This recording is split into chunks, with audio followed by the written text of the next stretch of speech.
हम वस्तुओं में भगवान को ढूंढ रहे हैं, हम वस्तुओं से भगवान को रिझा रहे हैं। और भगवान तो भाव का भूखा था। विदुर जी के घर में गए और विदुरायन ने एक बढ़िया जोरदार पलंग बनवाया था। उस पलंग में नई नई निवाड़ रस्सी बंधवाई थी और भगवान जैसे पहुंचे, विदुर जी तो थे नहीं, विदुरायन घर पर थी। सुध भूल गई विदुरायन। और भगवान ने आवाज लगाया, काका, ओ काका जी। और विदुरायन दौड़ कर आई। जो दरवाजा खोला, भगवान कृष्ण को जो देखा, द्वारका नाथ को जो देखा, विदुरायन की सुध चली गई, मेरा भगवान आया। अब वस्तु नहीं है विदुरायन के पास, पलंग बिछाना था। नया वाला पलंग खड़ा हुआ था, उसके पास में पुराना पलंग रखा हुआ था और विदुरायन ने तुरंत नया पलंग बिछाने की जगह पुराना पलंग बिछा दिया। और पुराना पलंग बिछाकर विदुरायन बोली, प्रभु बैठिए। भगवान ने कहा, इस पे? विदुरायन बोली, नया है। भगवान ने कहा, नया ऐसा है तो पुराना कैसा होगा?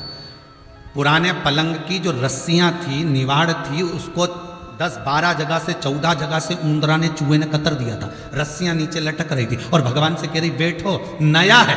भगवान मन में सोचे, नया ऐसा है तो पुराना कैसा होगा? अरे बैठो। भगवान के इस पे विदुरायन के, नया है, तुम्हारे लिए तो बनवाया, बैठ जा, शुद्ध नहीं है। और भगवान बैठ गए। बैठे का रस्सी पर नहीं बैठे, आसपास में जो लकड़ी की पाटी थी उस पाटी पर भगवान बैठ गए। तो विदुरायन बोली, थोड़ा अंदर खसक के बैठो, रेशम की रस्सी लगवाइए। भगवान जैसे ही अंदर खस के, भगवान के वजन के कारण जो 14 जगह से चूहे ने रस्सी काटी थी सब टूट गई और भगवान अंदर फंस गए। भगवान के पांव उधर, भगवान इधर, बीच में लटके द्वारका नाथ। विदुरायन ने पूछ लिया, कैसा लग रहा है? भगवान बोले, ऐसा लग रहा है कि 100 किलो की कपास पे बैठा। विदुरायन बोली, अच्छा लग रहा है ना, अब मैं तुम्हारे लिए कुछ खाने का लाती हूँ, कुछ पानी के लाती हूँ। और भगवान बोले, रहने दे, क्योंकि भगवान को लगा कि बिठाया ऐसा है तो खिलाएगी क्या, कहीं भाटा वाटा नहीं उठा के लिया है, इसका क्या भरोसा। तो भगवान कह रहे हैं, नहीं मैं तो खाने का लाऊंगी। अंदर गई और केले उठा के लाई 2 दर्जन और कहती जा रही है,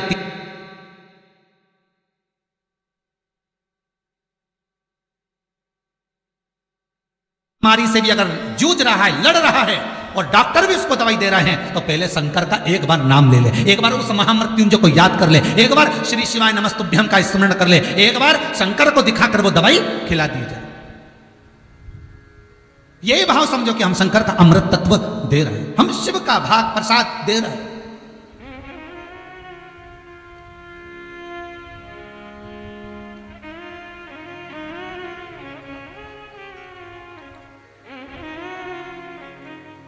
कितना भोला है मेरा शंकर। एक बार किसानों से परेशान हो गए इंद्रदेव परेशान हुए तो इंद्रदेव के पास में जलदेव ने आकर कहा, ये किसान कहते पानी छोड़ो, इनके कहने पे पानी बरसाओ, और कभी कहते पानी बंद कर दो तो पानी बंद करना पड़ता। इंद्र को गुस्सा गया, इंद्र ने जाकर सारे किसानों से कह दिया, अब 12 साल तक मैं पानी नहीं बरसाऊंगा, जाओ तुम्हें जो करना करो। इंद्र को क्रोध आया और इंद्र ने कहा 12 साल तक मैं पानी नहीं बरसाऊंगा।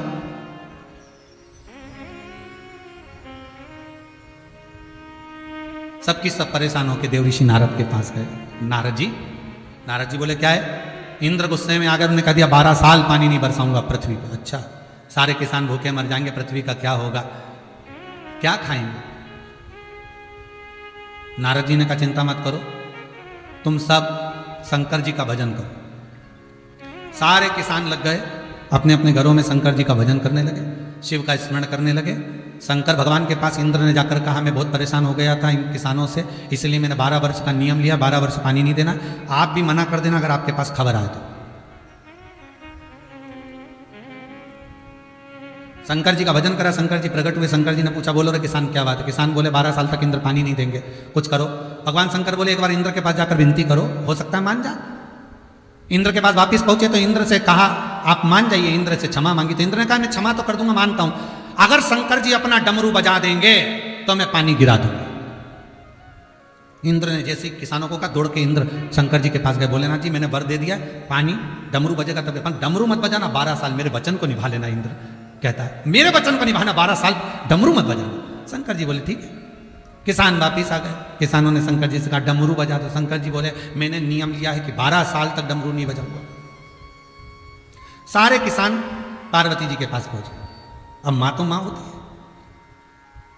शंकर जी के परिवार में सबसे बड़ी बात तो यह है कि शंकर जी पे जब हम जल चढ़ाते हैं ना, तो केवल अकेला शंकर पे जल नहीं चढ़ता, शंकर जी के चरणों में जहां से पानी बहकर निकलता वहां राइट हैंड में गणेश, लेफ्ट हैंड में कार्तिक, जहां पर शिवलिंग रखा है वो माता पार्वती का हस्त कमल, शिवलिंग के रूप में शंकर, ऊपर से एक एक बूंद जो जल की धार बह रही है वो शंकर जी की 5 लड़कियां, जया, विषहरा, सामरीवारी, दो तली देव। शंकर जी के जल जहां से बहकर जा रहा है उसमें बीच में जो एक मोटी सी लाइन है वो शंकर जी की छोटी लड़की है सुख सुंदरी। शंकर जी का संपूर्ण परिवार जब वहां पर है तो हम केवल शंकर को जल नहीं चढ़ा रहे, शंकर के पूरे परिवार को चढ़ा रहे। पार्वती के पास पहुंच गए किसान, और किसानों ने पार्वती जी से कहा माँ कृपा करिए। माता ने पूछा क्या हुआ? शंकर जी 12 साल बाद डमरू बजाएंगे, और डमरू बजेगा तभी पानी आएगा। इंद्र ने कहा। पार्वती जी बोली चिंता मत करो, तुम जाओ, अब डमरू बजवाना हमारा काम। पार्वती जी ने गंगा जी को बुलाया, गंगा जी आई। पार्वती जी बोली गंगा, मैंने सुना है कि 2-4 साल तक व्यक्ति जो काम नहीं करता उसको भूल जाता है, फिर कभी जिंदगी भर नहीं कर पाता। एक बार मेरे को याद है गंगा, जब भगवान शंकर नटराज बनकर आए थे ना मेरी शादी के पहले मुझे रिझाने के लिए, नटराज अवतार भगवान ने धारण करा था, तब शंकर जी इतना अच्छा डमरू बजाते थे, इतना बढ़िया डमरू बजाते थे। और शंकर जी को डमरू आज भी बहुत अच्छा बजाना आता है। पर मैंने सुना है कि 12 साल तक शंकर डमरू नहीं बजाएंगे।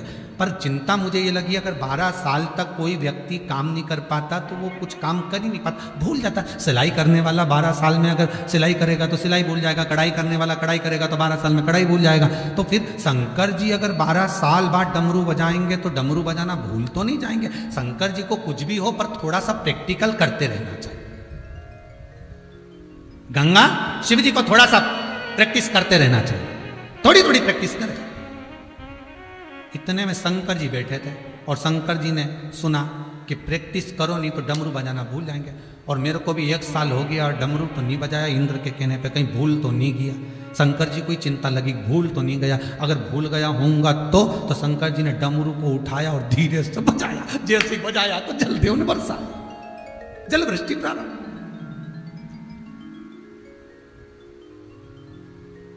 और जल वृष्टि हुई, डमरू बजते।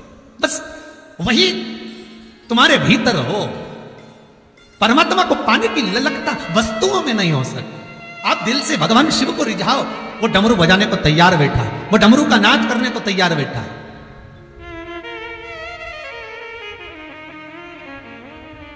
वो तुम्हारे सम्मुख में आने के लिए तैयार बैठा है। तेरे डमरू की धुन सुन के मैं काशी नगरी आई हूँ। तेरे डमरू की धुन सुन के मैं काशी नगरी आई हूँ। मैं काशी नगरी आई हूँ। मैं काशी नगरी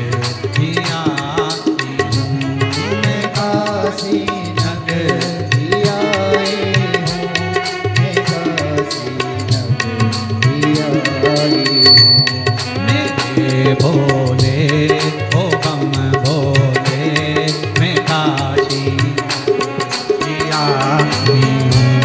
मेरे भोले ओ बम भोले मैं काशी नगरी आई हूँ। मैं काशी नगरी आई हूँ। मैं काशी नगरी आई हूँ। मैं काशी नगरी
ओ भोले तेरी काशी में गंगा है।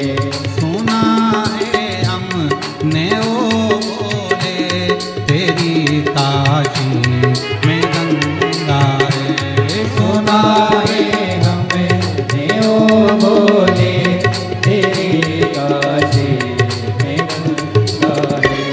उसी गंगा को नहाने को मैं काशी नगरी आई हूँ। उसी गंगा को नहाने को मैं काशी नगरी आई हूँ। मेरे भोले ओ बम भोले मैं काशी नगरी आई हूँ।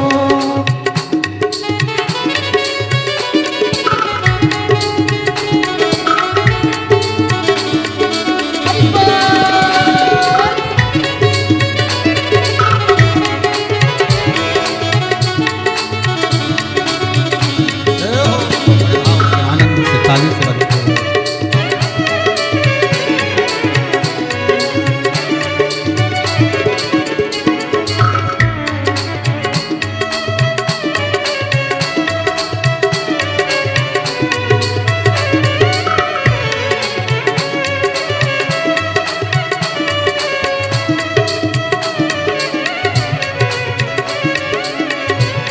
सुनाए हमने ओ भोले तेरी काशी में मुक्ति है। सुना सुना है हमें ओ भोले तेरी काशी में मुक्ति है। सुना है हमने ओ भोले तेरी काशी में मुक्ति है। सुना है हमें ओ भोले तेरी काशी में मुक्ति है। उसी मुक्ति को पाने को मैं काशी नगरी आई हूँ।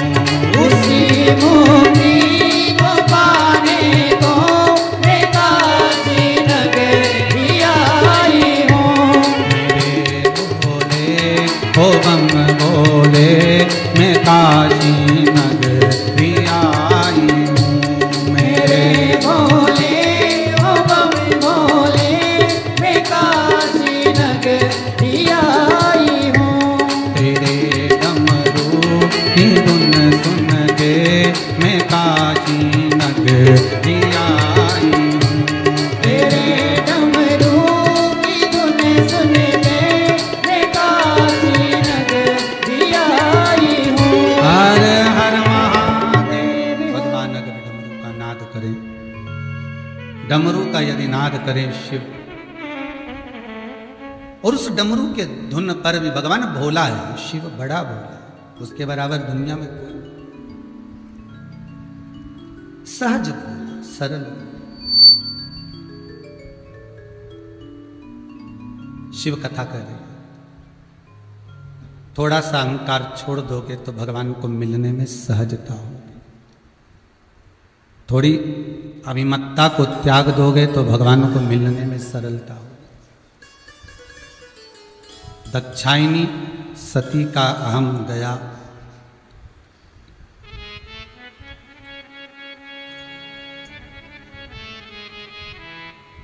जिसके दरवाजे का अहंकार था दक्ष प्रजापति के अहंकार। दक्षायनी को अहंकार किस बात का था कि मैं दक्ष की बेटी हूं, मैं दक्ष की पुत्री हूं। अभिमानी ये भरा हुआ था कि मैं दक्ष की बेटी हूं। और भस्म में भी कहां हुई है? दक्ष के घर के यज्ञ में।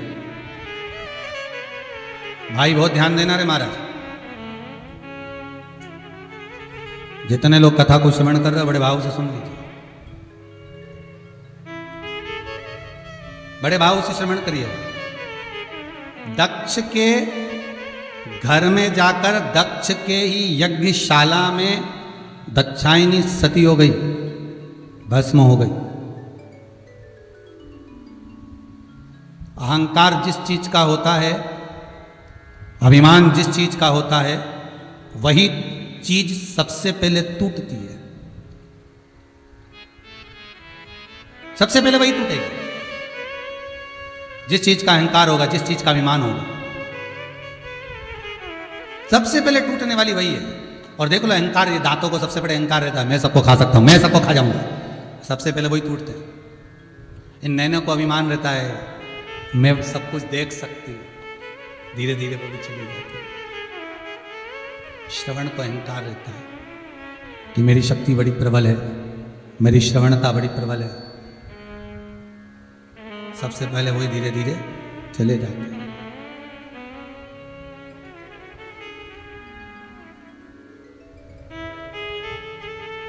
जिस जिस चीज का अभिमान आपके भीतर है, वो सारा अभिमान की वस्तुएं सबसे पहले छूटती है।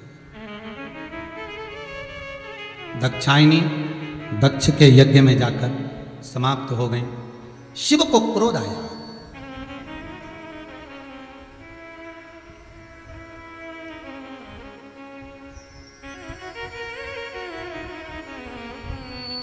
शिव को क्रोध आया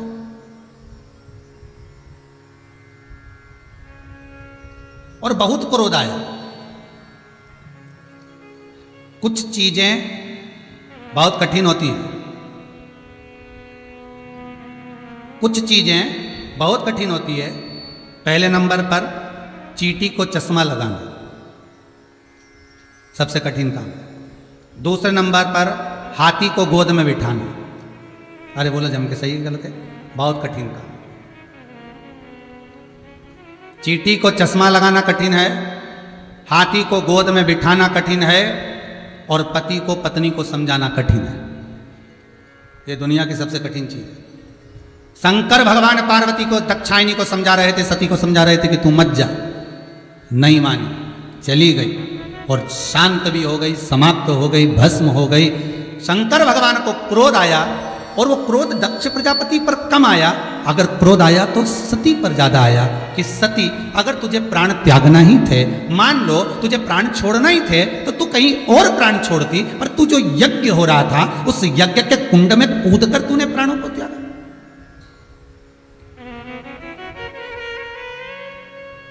यज्ञ के कुंड में कूद कर तू प्राणों को त्याग रही। हे सती, जरा विचार तो करना था तेरे को।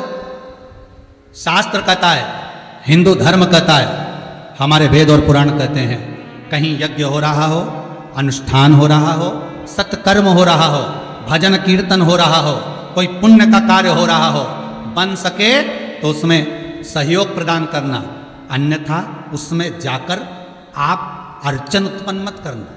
पर दुनिया के लोग इतने विचित्र पैदा हुए हैं कि जब कहीं डिस्को हो रहा हो, रात्रि को शादियों में खूब पार्टियां हो रही हो, तो दुनिया के लोगों को कोई ऑब्जेक्शन नहीं होता, कोई फर्क नहीं पड़ता। पर कहीं सुंदरकांड का पाठ हो रहा हो, रामायण हो रही हो, भागवत हो रही हो, गीता जी हो रही हो, स्मरण हो रहा हो, तो दुनिया के लोग पहले से फोन लगाना चालू कर देते हैं, आवाज धीमा करो, साउंड कम करो, ये कम करो, प्रचार कम करो। अरे भाई, शिव महापुराण की कथा कहती है, जैसे जंगल में शेर धाड़ता है, सिंह की गर्जना से छोटे छोटे जीव भाग जाते हैं, उसी तरह शिव महापुराण की गर्जना से हजारों लाखों जो रोग व्यक्ति को ग्रसित करने वाले होते हैं, काम, लोभ, आसक्ति, व्यसन आदि आदि जितने रोग हैं, परेशानियां, ये सब भाग जाते हैं, ये सब भाग जाते हैं।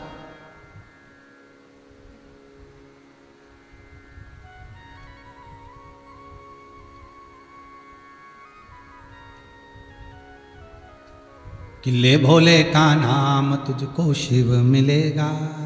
भगवान शंकर का नाम मात्र स्मरण करने पर, नाम स्मरण करने पर जीव का सुख एक आनंदित हो जाता है। आपको पहले भी कथा में कहा था कि बैसाख के महीने में बेले का फल, काय का फल?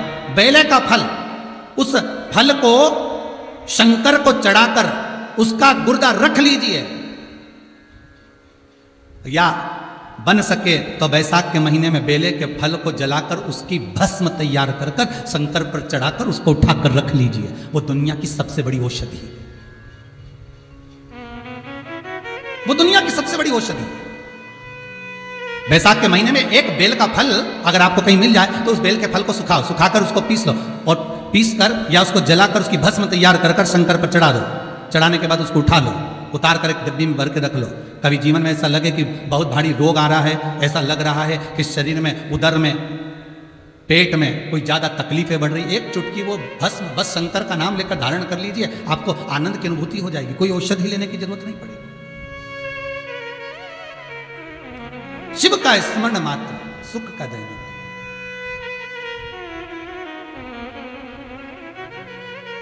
महाराज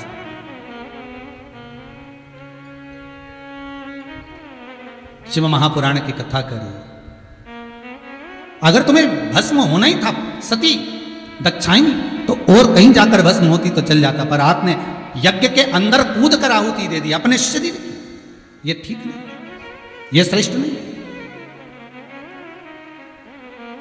कभी भी सत्कर्म की जगह पर अच्छे काम कहीं हो रहे हो, कहीं भगवत स्मरण हो रहा हो, भगवत भजन हो रहा हो, नाम जाप हो रहा हो, नाम कीर्तन हो रहा हो, ऐसी जगह पर जाकर कभी अड़चन उत्पन्न मत करो, कभी ना करो। और प्रयास करिए कि अच्छा भजन कीर्तन नाम जाप होता रहे। प्रयास ये करिए कि अच्छे काम होते रहे।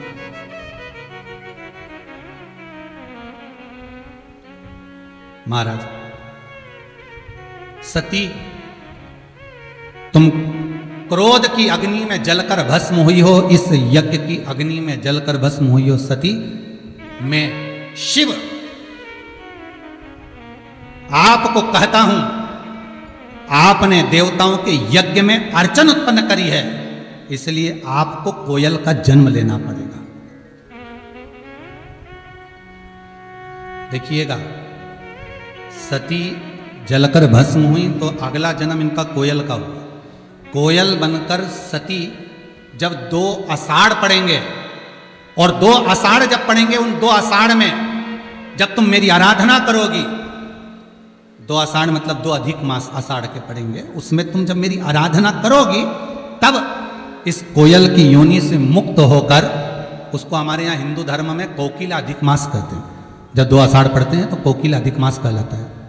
2 आषाढ़ पड़े तब तुम मेरा स्मरण कर कर, हे सती मेरा स्मरण कर कर हिमालय राज के घर में पार्वती बनकर फिर तुम्हारा जन्म, फिर तुम्हारा प्रागट्य होगा,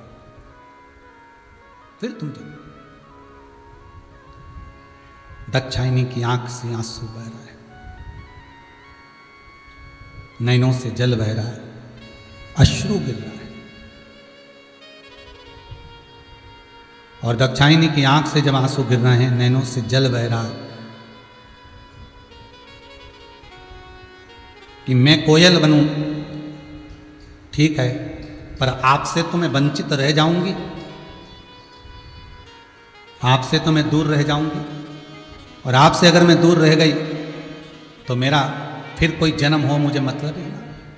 शिव जी ने कहा, सुनो सती, कोयल के रूप में आप विराजमान होगी, पर जब आप कभी किसी भी स्थान पर मेरे शिवलिंग का निर्माण होगा, उस शिवलिंग के निर्माण वाली जगह पर जिस वृक्ष पर बैठकर आप आपकी वाणी से कूकोगी, बोलोगी, जिस शिवलिंग के स्थान पर विराजमान होने के बाद अपनी वाणी से जब आप कूकोगी, बोलोगी, तब मेरे ही पद को प्राप्त कर कर मेरा ही दर्शन नित्य पाओ।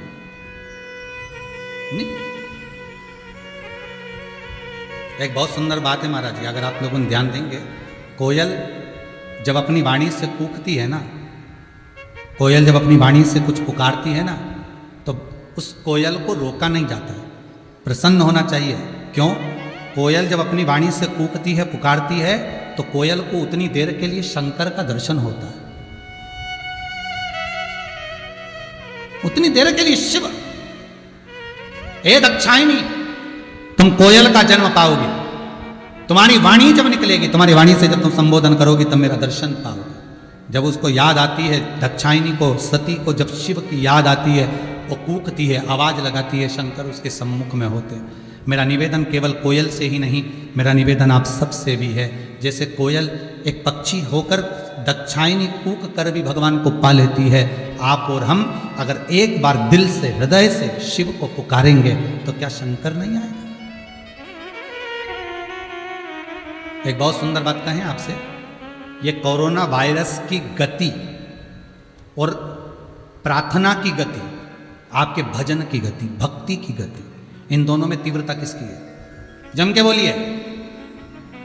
कोरोना वायरस जिस रफ्तार से फैल रहा है, शिव महापुराण की कथा कहती है आपकी भक्ति, भजन, नाम जाप में वो बल है कि कोरोना वायरस जिस रफ्तार से फैल रहा है उससे 1000 लाख गुना रफ्तार आपकी प्रार्थना में, आपकी भक्ति में, आपके मंत्र में होता है। इतना बल।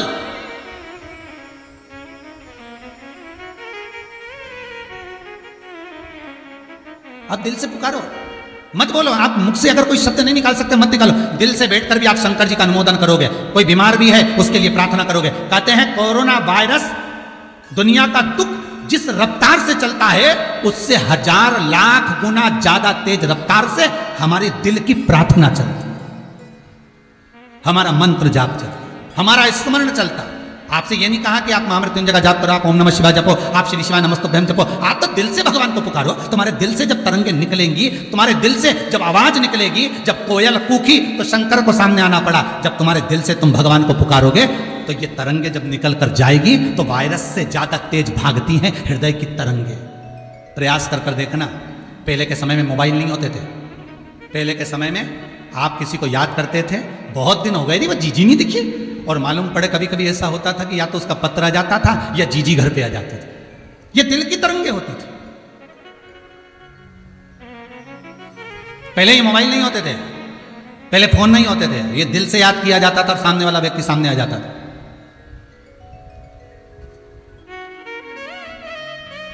बस उसको पुकारा और वो सम्मुख में आ। केवल कोयल के लिए नहीं, हम सबके लिए शंकर जी की यह कथा प्रमाण दे रही है कि आप दिल से पुकारो। कोयल के सामने जब शंकर आ सकते हैं तो आपके सामने भी मेरा विश्वनाथ आ सकता है, आपके सामने भी मेरा शंभू आ सकता है, आपके सामने भी शंकर आ सकता है। एक किसी ने एक फोटो भेजा है, हॉस्पिटल में, मुंबई के हॉस्पिटल में रूम के अंदर जिस व्यक्ति को ऑक्सीजन लग रही है और वो व्यक्ति जो तड़प रहा था, उस व्यक्ति के सामने टीवी पर यही शिव महापुराण जो ये राजगरिया परिवार करा रहा है, वही शिव महापुराण की कथा उसके सामने चल रही है। और उसके शरीर की गति देखिए, उस व्यक्ति की धैर्यता देखिए। मैं कहूँगा आस्था चैनल वालों को, समीर जी के पास फोटो है, वो दिखाइए जो क्लिपिंग उन्होंने बना के भेजी है मुंबई हॉस्पिटल से, जो वीडियो बनाकर भेजी कि शिव महापुराण का बल क्या होता है।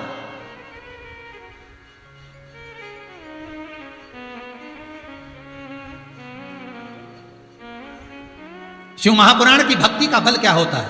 हमारी भीतर की तरंगे, हमारे भीतर का नाम जाप, हमारे भीतर का स्मरण।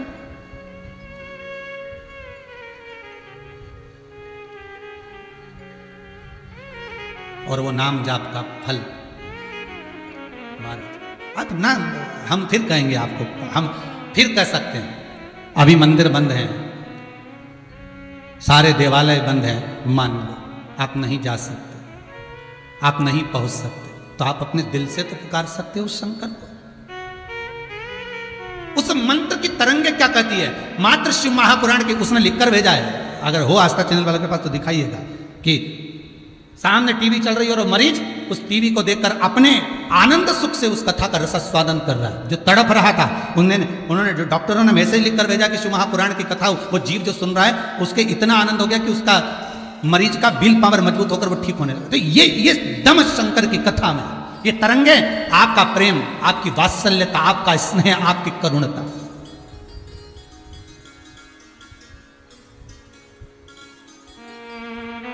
वायरस से ज्यादा तीव्र है आपकी प्रार्थना, वायरस से ज्यादा तीव्र है आपकी भक्ति, वायरस से ज्यादा तीव्र है आपका भजन, वायरस से ज्यादा तीव्र है आपका स्मरण। एक बार नेत्र बंद कर कर आप दिल से उसको पुकार कर देखना। कोयल तो कूकती है तब शंकर सामने आते हैं, आप तो दिल से उसको पुकार कर देखिए, वो सामने खड़ा मिलेगा। उसको पुकारो। तेरे दरबार की बाबा निराली शान देखी है, तुझे देते नहीं देखा पर झोली भरी देखी। उसके भाव, उसके भजन में एक आनंद की अनुभूति है, एक उत्साह की अनुभूति।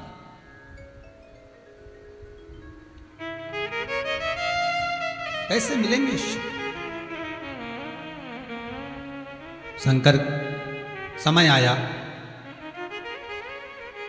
मैनावती के गर्भ से पार्वती मैया का प्रागट्य। कौन है ये मैना? मैना, धन्या, कला, ये 3 पितरों की बेटियां हैं। सनकादि ऋषि आए, वो बैठ कर तप कर रहे थे, ये तीनों निकल कर गईं। इनके वस्त्र से सनत कुमार के पांव में चोट लग गई।